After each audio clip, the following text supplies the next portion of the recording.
warahmatullahi wabarakatuh.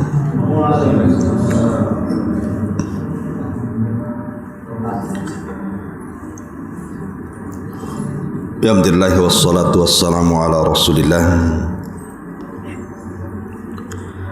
wa ala alihi wa sahbihi wa mawalah wa la hawla wa la quwwata illa billahi wa ba'du.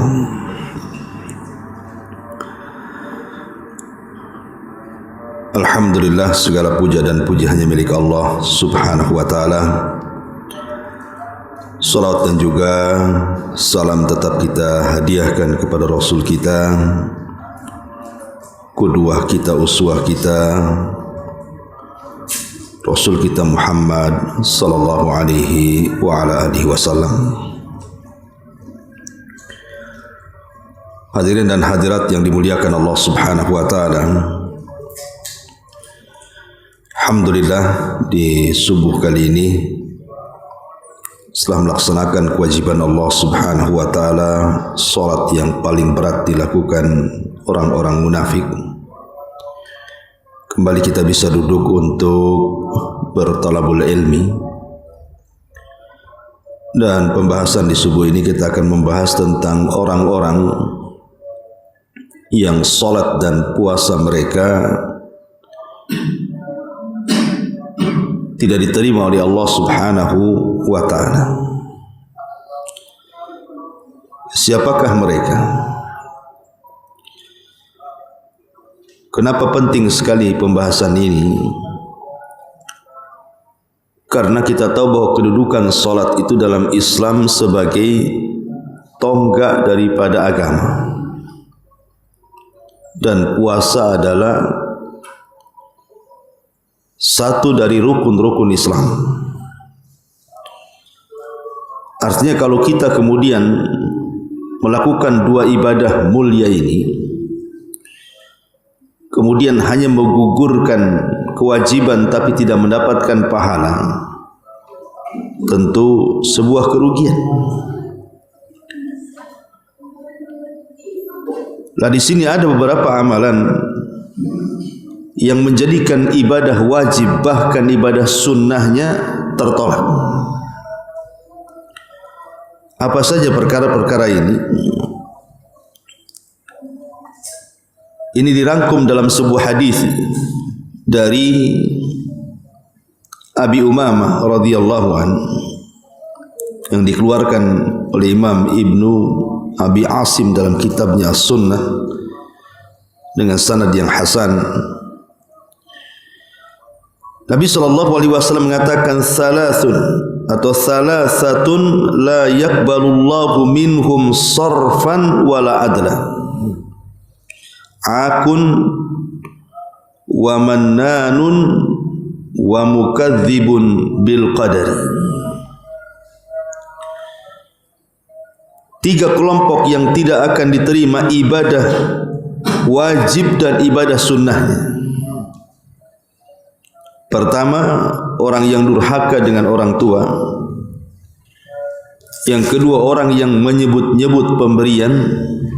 Dan yang ketiga, orang yang mendustakan dengan takdir.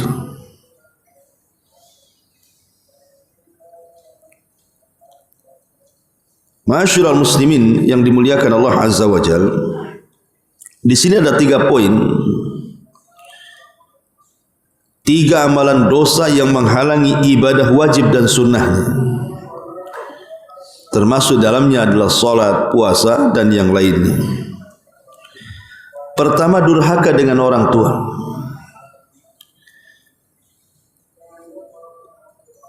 Abdullah bin Abbas radhiyallahu anhuma pernah ditanya, apa itu uququl walidain? Apa itu uququl walidain? Seperti apa anak dianggap durhaka kepada orang tua? Maka Abdullah bin Abbas radhiyallahu anhu mengatakan dan mencontohkan. Beliau tidak menyebutkan definisinya, tapi beliau menyebutkan contohnya. Dia mengatakan bahwa apabila kita sedang mengebut baju kita, menghempas baju kita. Kemudian dalam baju kita ini ada debu, dan debunya ini melayang ke muka ibu kita atau bapak kita, maka anda telah melakukan uquq, katanya, telah melakukan kedurhakaan. Hanya mengebutkan entah kain entah apa gitu kan, rupanya di kain atau di baju kita ini ada debunya. Tanpa sadar kemudian debu itu menghampas pula ke muka orang tua kita. Kata Abdullah ibn Abbas, dia menganggap ini bagian daripada uququl walidain. Artinya, padahal perkara-perkara seperti itu kan mungkin dianggap biasa. Kadang kita ngebut sesuatu di rumah kan, ada orang tua di situ. Tapi Ibnu Abbas memandang perkara yang seperti ini saja sudah dianggap uququl walidain. Apalagi lebih daripada ini, seperti membentak atau menyakiti dengan fisik atau mempermainkan perasaannya. Dan di zaman sekarang uququl walidain itu luar biasa. Persis yang disabdakan Nabi sallallahu alaihi wasallam, antalidal amatu rabbataha. Ketika seorang budak melahirkan tuannya, ketika menyebutkan tanda-tanda kiamat. Dan sebagian para ulama hadis mengatakan bahwa kalimat antalidal amatu rabbataha itu maksudnya adalah munculnya anak-anak durhaka kepada orang tuanya. Bahkan yang tidak terpikirkan di zaman Rasul ada di zaman sekarang, seperti anak membunuh orang tuanya. Ini zaman dulu jarang kita dengar, tapi hari ini subhanallah ya, banyak sekali anak-anak yang kemudian membunuh orang tuanya dengan cara sadis, bahkan dengan alasan yang tidak masuk di akal. Dan itu bagian daripada uququl walidain. Kemudian yang kedua, manan ini mengungkit-ungkit pemberian. Dan Allah Subhanahu wa taala berfirman, wala tub ya ayyuhalladzina amanu la tubdilu sadaqatikum bil manni wal adha. Wahai orang-orang yang beriman, janganlah kalian batalkan pahala sedekah kalian dengan mengungkit-ungkit ataupun menyakiti orang yang diberi. Artinya kalau seandainya kita tidak bisa memberi, jangan menyakiti.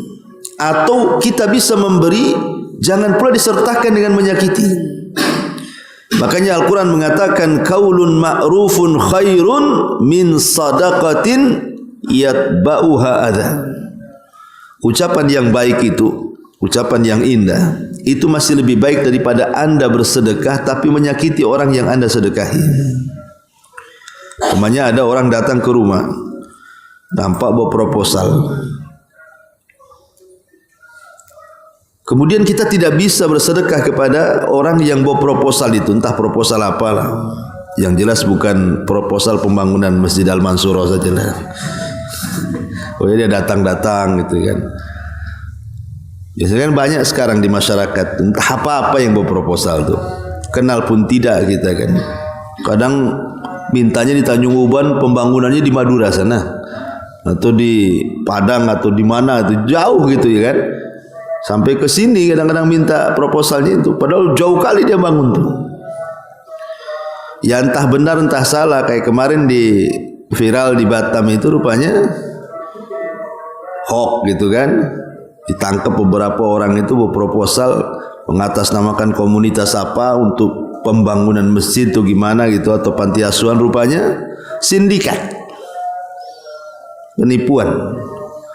Berjaring pula, banyak pula anggotanya. Begitulah sindikat kan, tak mungkin bermain sendiri. Tapi kita seorang muslim kan, kalau kita tidak tahu siapa dia kan hukum berlaku kepada zahirnya. Kalau dia mengaku A ya kita percaya saja. Soal dia dusta atau tidak itu urusan dia dengan Allah kan. Tetapi kalau kita memang ragu-ragu dan tidak mau memberi, pemanya ragu-ragu dan tidak mau memberi gitu kan, karena orangnya asing, bawa proposal gitu kan, Kalaupun kita tidak memberi, jangan kemudian menyakiti. Maka Allah mengatakan qaulun ma'rufun khairun min sadaqatin yatba'uha adza. Ucapan yang indah itu lebih baik dibandingkan sedekah yang menyakiti. Ya kita katakan dengan santun. Ya kalau kita tidak memberi ya minimal ya kasih minuman, kasih makan. Maaf ya saya belum bisa ngasih sedekah, tapi kan enak gitu bahasanya. Daripada nyakiti. Ini saya kasih 100.000 sampai kiamat kau jangan datang lagi ya. Umpamanya gitu. Karena itu nyakiti orang gitu kan. Jadi intinya bahwa manan menyebut-nyebut pemberian itu adalah satu dosa yang menyebabkan amalan wajib dan sunnahnya tertolak. Alhamdulillah. Kemudian yang nomor 3, wa mukadzabun bil qadar. Orang yang mendustakan takdir. Di zaman Abdullah ibn Umar radhiyallahu anhuma atau di zaman para sahabat, di Basrah itu ada seorang yang bernama Ma'bad al-Juhani. Ma'bad al-Juhani inilah yang mengasas kelompok Qadariyah. Dan Qadariyah ini disyaratkan oleh Nabi SAW semasa hidupnya, Al-Qadariyatu majusi hadil ummah. Bahwa Qadariyah itu atau kelompok Qadariyah itu majusinya umat ini. Ada isyarat di zaman Rasul, tapi kemunculannya baru setelah Rasul meninggal. Muncullah orang-orang yang disebut dengan aliran Qadariyah itu. Dan itu terletak di Basrah, di Baghdad sana. Jadi ada orang-orang Basrah itu datang menemui Abdullah ibn Umar radhiyallahu anhu dan mengatakan, wahai Ibnu Umar, di tempat kami di Basrah sana ada seseorang alim, maksudnya Ma'bad al-Juhani, itu ramai orang belajar sama dia.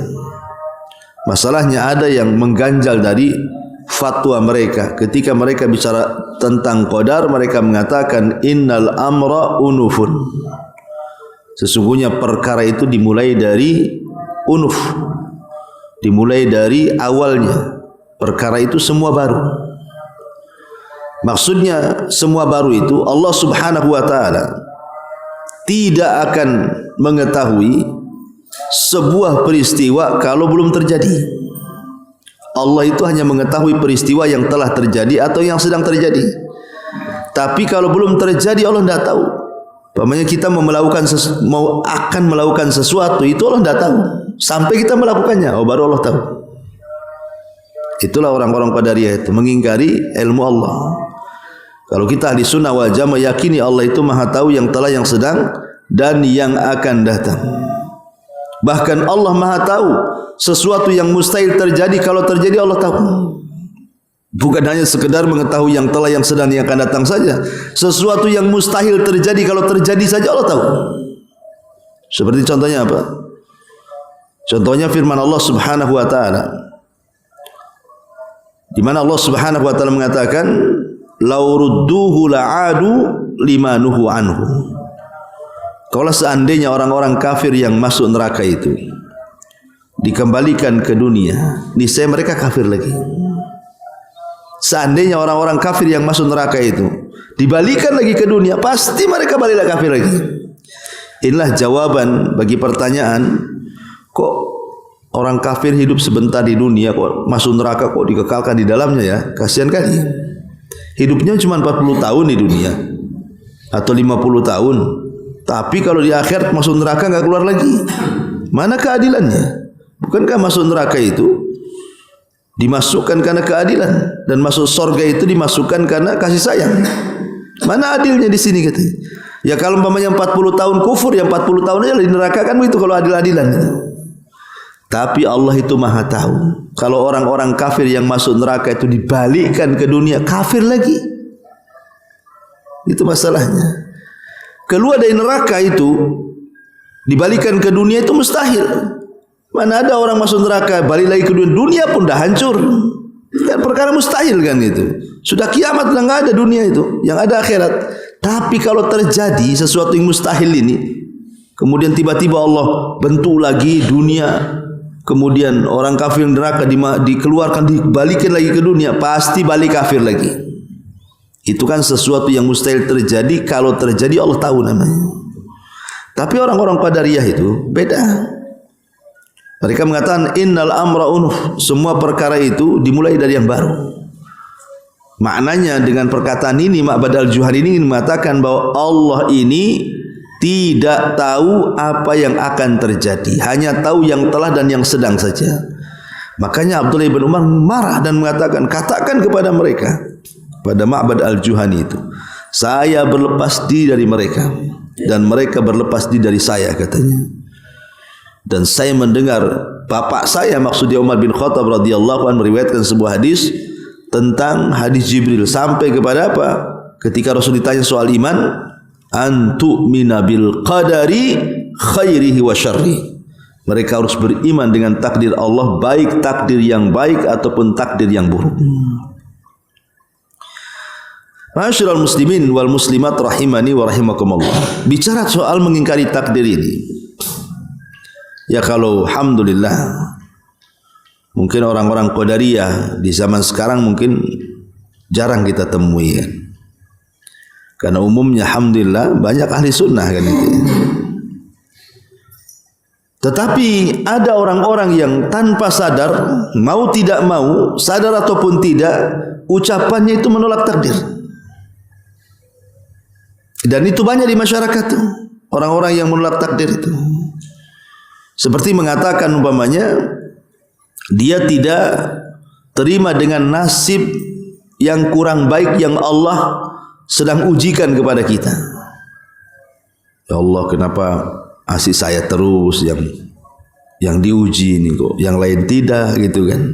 Kenapa anak saya terus yang sakit, kok anak lain kok sehat-sehat? Ya, kenapa usaha saya terus yang gulung-gulung tikar? Kenapa yang lain bentang-bentang gitu kan? Umpamanya seperti itu kan secara otomatis menolak takdir itu. Menolak nasib yang Allah anugerahkan. Padahal kalau seandainya mereka paham bahwa terkadang Allah Subhanahu wa taala membuat orang sakit, itu ada hikmah. Sebab kalau dia sehat, jahat dia. Maka dibuat sakit dulu biar dia sadar. Atau dibuat miskin dulu sama Allah itu, sebab kalau dia kaya melampaui batas nantinya. Atau mungkin sebaliknya. Ada orang itu dibuat kaya sebab kalau dia miskin bisa kufur. Atau dibuat sehat kalau dia sakit melampau. Jadi kalau orang melihat hikmah, pasti dia itu mungkin akan tenang dengan takdir yang Allah anugerahkan kepada dia. Tapi karena tidak melihat dari situnya, kadang-kadang disitulah terjadi tasahud, menolak takdir, tidak menerima yang Allah takdirkan kepada kita. Padahal sekali lagi saya katakan hikmahnya, ada orang-orang yang Allah buat dia kaya, kalau dia miskin masalah.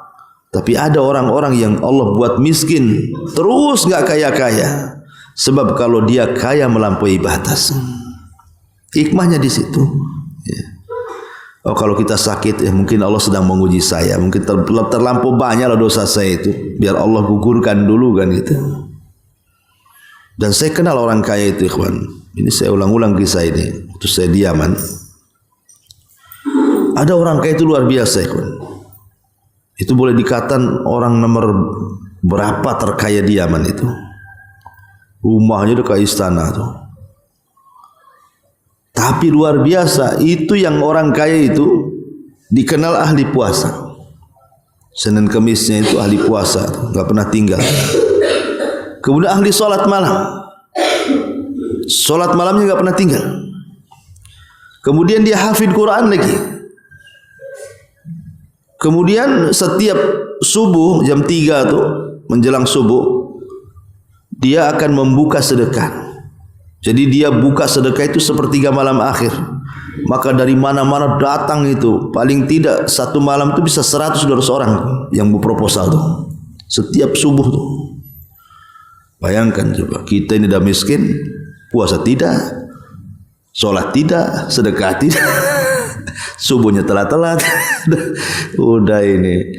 Tapi memang begitu, ada orang-orang kaya itu Allah berikan sebuah keistimewaan kan. Sebab kalau mungkin dimiskinkan gak seperti itu. Tapi ada sebaliknya. Ada waktu miskin itu subhanallah, mungkin ngaji paling depan, salat paling depan dalam saf pertama. Mulai Allah bentangkan kekayaan tuh. Yang tadinya ngaji seminggu sekali jadi sebulan sekali tuh. Maafin sama ustadznya. Maaf ustadz, saya baru buka cabang, katanya. Cabangnya baru 1, tapi 3 minggu dilangkai dia. Sebulan sekali aja dia ngaji. Terakhir hilang setahun sekali Idul Fitri aja ketemu salaman tuh. Udah pindah ustaz katanya. Usahanya pindah ke Batam dan ngaji lagi. Oh patut tak nampak katanya. Di sana ngaji. Itu pula tak ngaji gitu. Sibuk. Ya. Jadi ada orang-orang itu waktu miskin memang Allah berikan kebaikan. Bisa ngaji, sholat 5 waktu, banyaklah peluang-peluang dia untuk menambah pahala itu.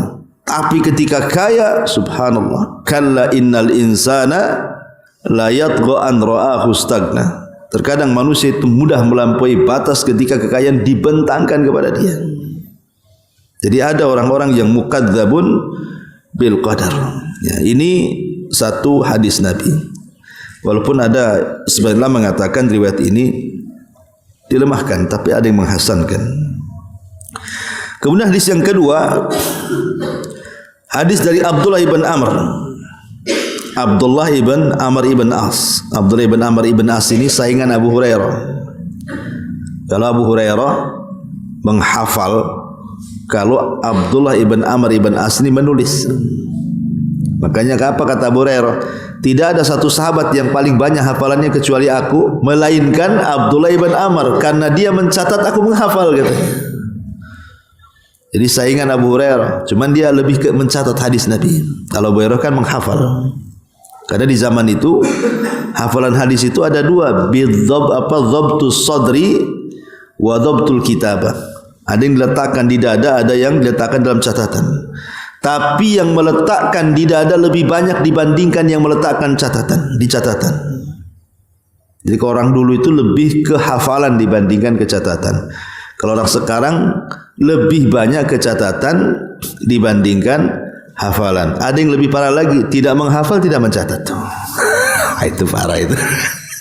Ya.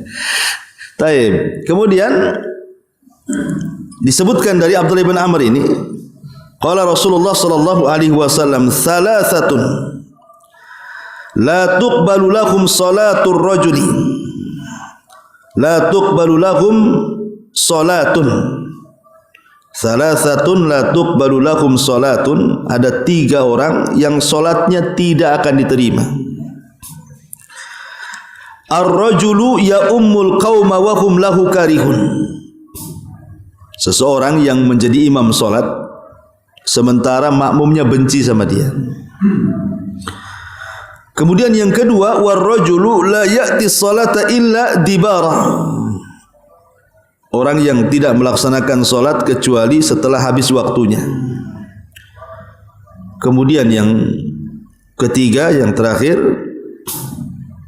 wa man i'tabada muharrara, dan orang yang memperbudak orang yang merdeka. Hadis ini memang menjadikan perselisihan para ulama, seperti Syekh Albani melemahkan hadis ini, kecuali kalimat yang pertama, kata Syekh Albani itu sahih.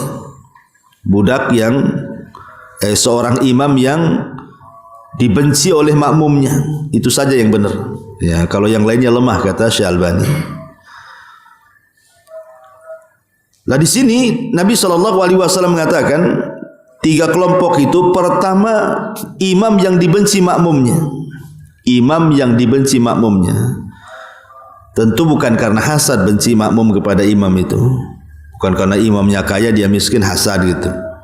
Atau sebaliknya, bukan. Tetapi maksudnya karena imamnya itu mungkin ahli maksiat, orang fasik. Ya, mungkin dikenal di lingkungannya tukang ngadu ayam, jadi imam pula kan itu. Imam di tengah-tengah gelanggang, imam pula di dalam masjid, kan. Ini 2 imamnya jadinya. Jadi benci itu karena kemaksiatan yang dilakukan dia. Ya. Atau mungkin karena dia ahli bidah. Mungkin karena dia melakukan bidah. Kita enggak suka gitu ya kan. dan dia suka ngajak-ngajak orang dengan bid'ahnya, atau karena dia memang murtakib al-kabair, dia suka melakukan dosa besar, mungkin dia pezina, naudzubillah, pemabuk dan begitu seterusnya. Kita nggak suka kalau jadi imam tuh, ya. Maka kalau yang tidak suka seperti ini, nah imamnya ini tidak akan diterima sholatnya. Imam yang seperti ini tidak akan diterima sholatnya, karena Rasul mengatakan ar-rajulu ya ummul qaum wa hum lahu karihun. Seseorang yang menjadi imam dalam sholat sementara semua makmumnya benci sama dia, maka sholatnya tidak akan diterima. Ya. Kemudian juga yang kedua di sini disebutkan war-rajulu la ya'ti sholata illa dibara. Seorang tidak sholat kecuali keluar waktunya. Ya jelaslah kalau sholat di luar waktu ya nggak terimalah sholatnya. Sholat itu ada waktu-waktunya. Duhur ke asar, asar ke maghrib, maghrib ke isya, isya ke subuh, subuh ke duhur, kan semua ada waktunya. Kecuali kalau darurat. Contoh umpamanya dalam peperangan, Nabi SAW pernah menjaga parit dalam perang Khandaq sehingga melaksanakan asar di waktu maghrib.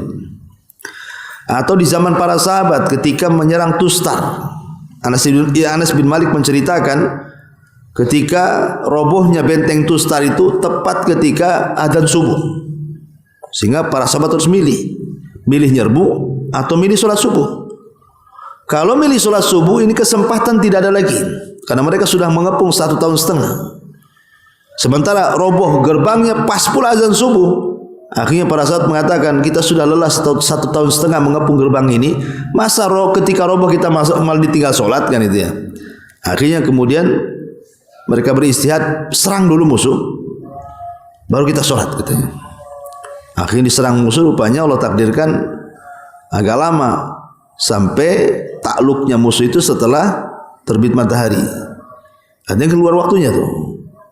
Barulah kemudian sahabat sholat subuh di luar waktu.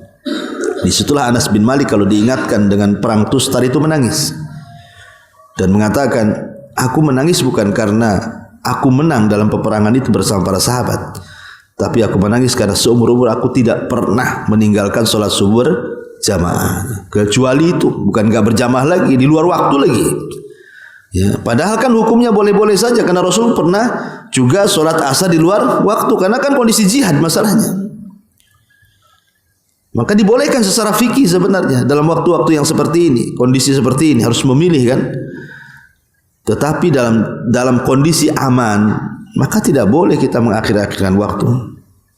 Apalagi sampai keluar waktu lagi ya kan. Kemudian yang ketiga, orang merdeka dijadikan budak. Ya mungkin sekarang nggak ada lah. Tapi kalau di zaman dulu, di zaman jahiliyah, budak itu komoditi bisnis yang menguntungkan. Orang-orang jahiliyah itu kadang-kadang dia membeli banyak budak perempuan, kemudian digauli, kemudian punya anak, anaknya dijual tuh.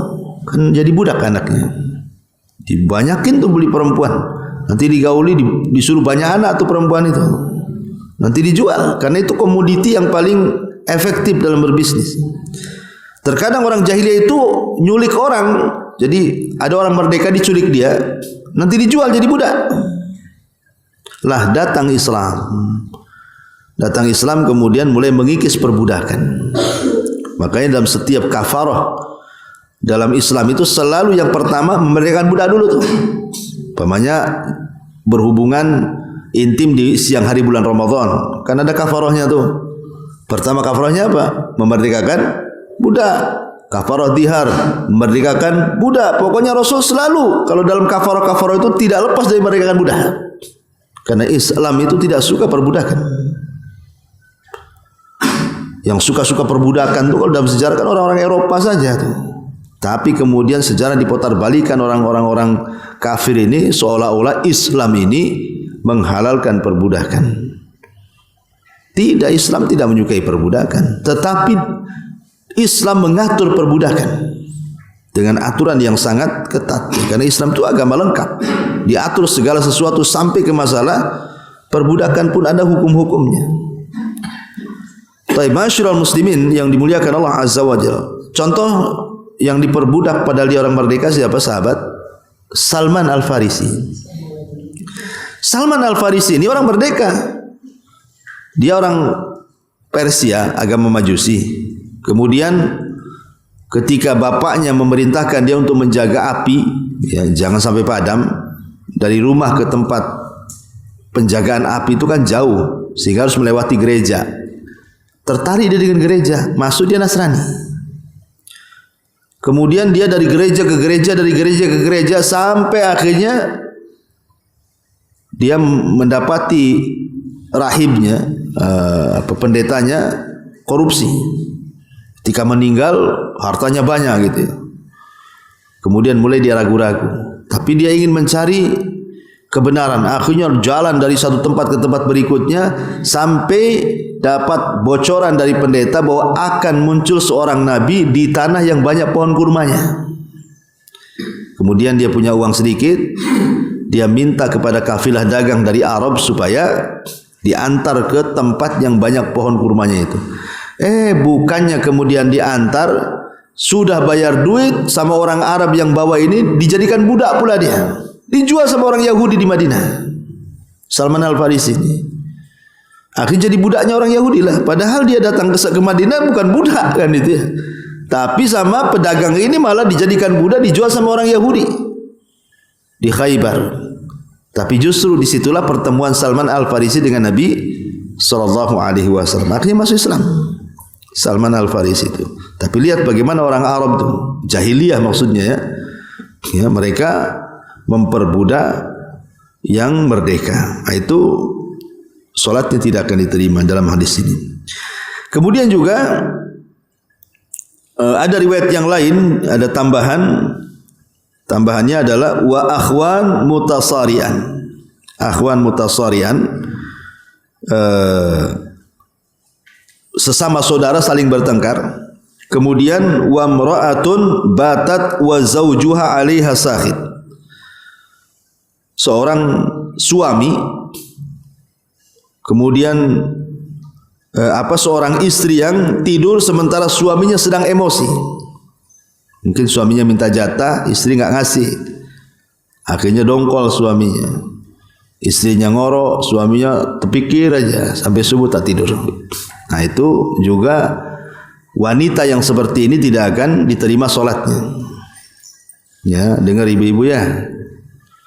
Kalau suami minta kasih, ya, karena lihat ancamannya di sini. Nabi SAW mengatakan salasatun la tartafi'u salatuhum fawqa ru'usihim. Ada 3 kelompok yang salatnya tidak akan diangkat di atas kepala mereka satu jengkal. Satu jengkal pun tidak akan diangkat. Apalagi sampai ke langit gitu ya. Salah satunya adalah tadi imam yang dibenci makmumnya, kemudian 2 orang yang bersaudara selalu bertengkar, termasuk juga seorang wanita yang tertidur di malam hari sementara suaminya emosi karena jatahnya tidak dikasih. Karena begini ya, ini nasihat kepada ibu-ibu ya.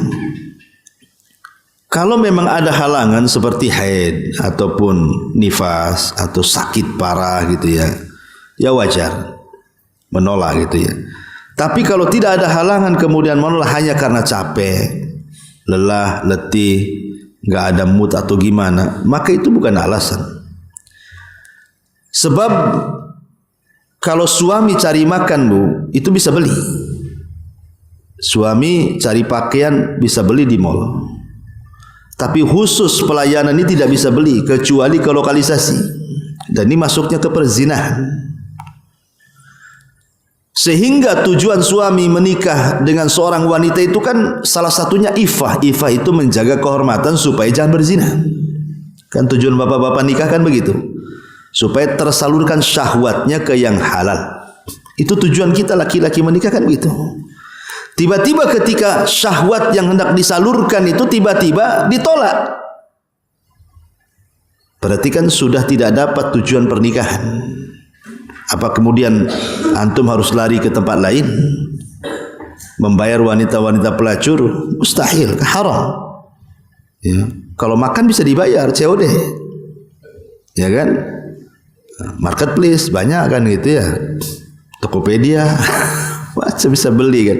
Tapi khusus urusan ranjang ini nggak bisa dibeli. Mau beli kemana? Ya, barangnya ada di rumah.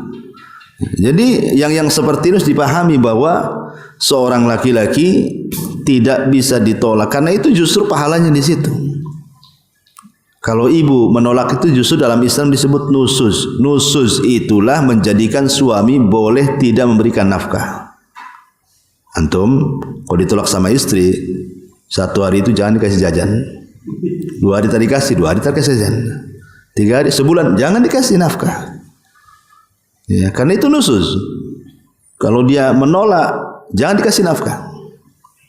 Kelaparan, biarin aja. Ya. Taib. Kemudian di antara orang-orang yang juga ditolak kita karena waktu juga kita baca secara singkat aja. Orang yang melakukan kezaliman di kota Madinah dan menakut-nakuti penduduknya. Ini tidak akan diterima amalan wajib dan sunnahnya. Ataupun orang yang mendatangkan kebid'ahan di kota Madinah dan melindunginya. Ini juga masuk dalam kategori tidak akan diterima amalan wajib dan sunnahnya. Kemudian juga orang yang manintasaba ila ghairi abi, ngaku-ngaku nasabnya orang padahal bukan. Dan ini banyak di masyarakat yang ngaku-ngaku nasab, namanya ngaku-ngaku keturunan Nabi padahal dia tidak punya nasab yang benar. Ya, padahal kalau kita tahu bahwa nasab-nasab ke Nabi itu kan jelas tuh ada badan khususnya, namanya badan nasab, ya kan? Kalau tidak masuk di badan itu, kemudian dia menyambung-nyambungkan nasab, nah itu namanya menasabkan kepada yang bukan bapaknya. Atau antum contoh yang lain, ngangkat anak, tiba-tiba bapaknya lain, tapi nasabnya ke antum yang menjadi bapak angkatnya. Kan banyak tuh di masyarakat kan, ngangkat anak dari bayi karena kadong sayang, nanti boleh jadi mungkin nanti bertabrakan di kakak, di ini, di itu, macam-macam. Akhirnya nasabnya dinasabkan ke bapak angkatnya. Tak boleh. Kenapa orang yang seperti ini dalam riwayat itu sampai dilaknat tuh? Karena nanti kalau seandainya nasab ini sembarangan dinasab-nasabkan kepada orang, itu konsekuensinya berat. Pertama bicara soal mahram. Kalau bukan mahramnya, tiba-tiba dijadikan nasab masuk ke mahram, berarti kan namanya mahram kan boleh safar berdua. Namanya mahram kan bisa safar, bisa ikhtilat, bisa jabat tangan, ya kan? Dilarang menikah. Nanti hukum mahram tak jalan tuh. Kalau seandainya kemudian dia dinasabkan kepada bapaknya, kemudian ketemu dengan anak kandung bapak itu, seolah-olah itu anak dia, batallah hukum mahram di sini jadinya kan. Berarti dia tidak menyadari bahwa dia itu sebenarnya bukan mahramnya, tapi seolah-olah dia mahram, akhirnya menghalalkan semuanya. Ikhtilat boleh padahal haram, dia bukan mahramnya kok. Ya, kemudian juga safar bersama enggak boleh. Kemudian sentuhan, salaman enggak boleh kan itu. Tapi karena merasa sudah dinasabkan ke bapaknya seolah-olah sama dengan anak kandungnya, akhirnya batallah hukum mahram di situ. Waris, anak angkat gak dapat waris. Tapi karena sudah dinasabkan ke bapaknya binnya, akhirnya kan secara zahir mewarisi kan, padahal dia bukan ahli waris, anak angkat itu. Jadi jatuh mahramnya, jatuh perwaliannya, jatuh warisannya, dan begitu seterusnya. Jadi konsekuensinya panjang tuh kalau orang menasab-nasabkan kepada yang bukan bapaknya itu, atau menasabkan ke yang bukan kampungnya, kepada bukan kabilahnya. Ya, nah, seperti itu. Ya, jadi nggak boleh. Kemudian juga man qatala mu'minan fagtabata biqatlihi, orang yang membunuh seorang mukmin dan dia senang dalam membunuhnya, senang, puas gitu ya. Makanya dalam urusan waris biasanya saudara dengan saudara, urusan waris artinya bunuh-bunuhan, kayaknya puas sekali tuh bunuh saudaranya tuh. Nah, ini tidak diterima amalan wajib dan amalan sunnahnya. Termasuk juga disebutkan orang yang man ata bi jarimatin munkar, orang yang mendatangkan kemungkaran yang atau dosa yang sangat mungkar, Seperti kerusakan, merusak hutan, merusak apa, merusak ini, merusak itu, menjadi kutau-toruk, perampok dan begitu seterusnya, menakuti orang lah. Nah, itu juga masuk pada orang yang tidak akan diterima amalan wajib dan juga amalan sunnahnya. Inilah diantara pembahasan kita di pagi hari ini. Mudah-mudahan ada manfaatnya. Taib, sebagaimana janji di semalam, kalau ada yang bertanya kita buka tanya jawab, silakan. Kalau tidak ada ya baguslah, ya kan? Ikan sepat ikan gabus ya. Gitu. Semoga Ustaz dan keluarga dirahmati. Amin. Seorang istri yang mana orang tanya, gimana nih? Seorang istri yang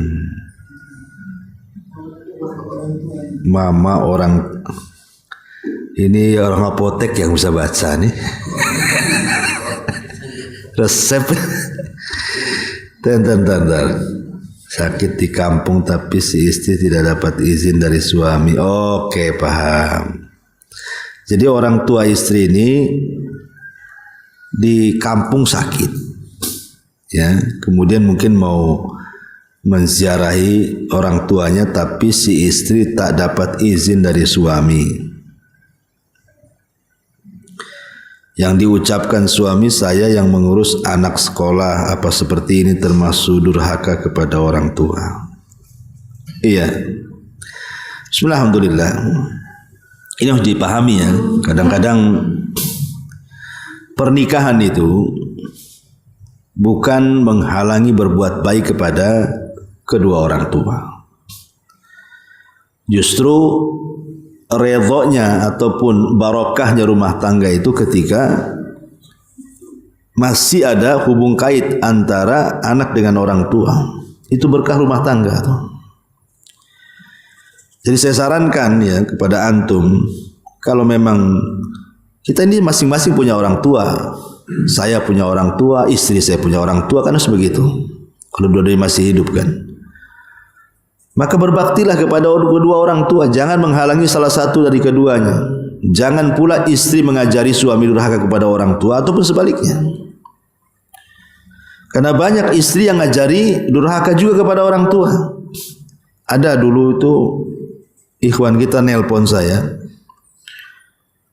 Dia curhat, ya, setiap dia transfer ke orang tuanya itu harus perang Irak sama Amerika dulu tuh. Wah, pokoknya seminggu tuh perang tuh. Gara-gara suaminya transfer uang ke orang tuanya. Alasannya sederhana, karena hidupnya masih susah, masih ngontrak, masih apa kan itu, masih banyak tanggungan. Itu bukan alasan. Justru boleh jadi dengan sedekahnya anak kepada orang tua itu Allah bukakan rizki kan. Boleh jadi dengan itu Allah bukakan rizki, Allah mudahkan rizkinya. Tapi ada istri itu yang menolong si suami itu justru durhaka dengan orang tuanya, atau sebaliknya, si suami yang ngajari istrinya durhaka. Sampai ada kisah itu, sampai di pengajian ada ikhwan kita datang, Ustaz bisa nggak nasihati kakak saya, katanya. Perempuan kakaknya, kenapa emangnya? Itu udah 5 tahun tidak pernah balik. Itu orang tuanya itu sampai nangis pengen ketemu, tapi tidak mau balik. Jadi saya tanya, apa suaminya menghalang-halangi? Nah itu saya tak tahu tuh. Ya kalau umpamanya tidak ada yang menghalangi, memang dia yang nggak mau, memang dia yang bermasalah kan begitu. Tapi kalau yang menghalangi tiba-tiba suaminya dengan alasan yang tidak masuk di akal, kan bisa di waktu-waktu libur. Kalau memang alasannya, ajak semuanya lah. Ayo kita ke kampung kamu gantian kan itu. Sehingga si istri dekat dengan keluarganya dan si suami juga tidak durhaka dengan keluarganya. Karena tujuan pernikahan itu lita'arafu kan, supaya saling mengenal sebenarnya. Tujuan nikah itu bukan kita dengan istri kita saja, tapi menggabungkan dua keluarga. Ya, inna khalaqnakum min dzakarin wa untha wa ja'alnakum syu'uban wa qabaila lita'arafu. Saling kenal. Ini enggak dari mulai nikah antum pisah dengan orang tua, enggak kenal sama orang tua istri. kenalnya di telepon saja, tapi nggak akrab, ya.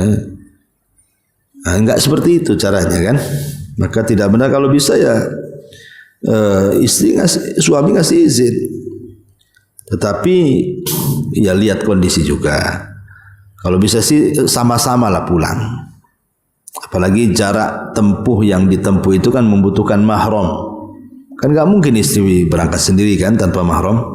Harus ada mahramnya. Kecuali kalau satu daerah masih wilayah Kepri gitu kan, namanya Tanjung Pinang dengan Tanjung Uban ini kan bukan masafah safar kan, bukan jarak safar yang harus dikosor. Kalau puasa boleh batal kan, nggak. Lain kalau ke Batam mungkin kan, itu dianggap safar. Tapi kalau Pinang Uban enggak lah kan, jalan darat kan. Kalau jaraknya bukan jarak safar, enggak perlu pakai mahram. Yang penting aman di jalan. Tapi kalau sudah jarak safar itu enggak bisa safar sendirian. Safar sendirian. Itu memang ajaran Islam seperti itu. Ada juga yang tanya, dia seorang akhwat tuh PNS. Dan biasanya PNS nih suka kesana kemari kan itu ya kan, kadang-kadang itu kalau bagian-bagian tertentu kadang studi banding kesana kemari gitu ya.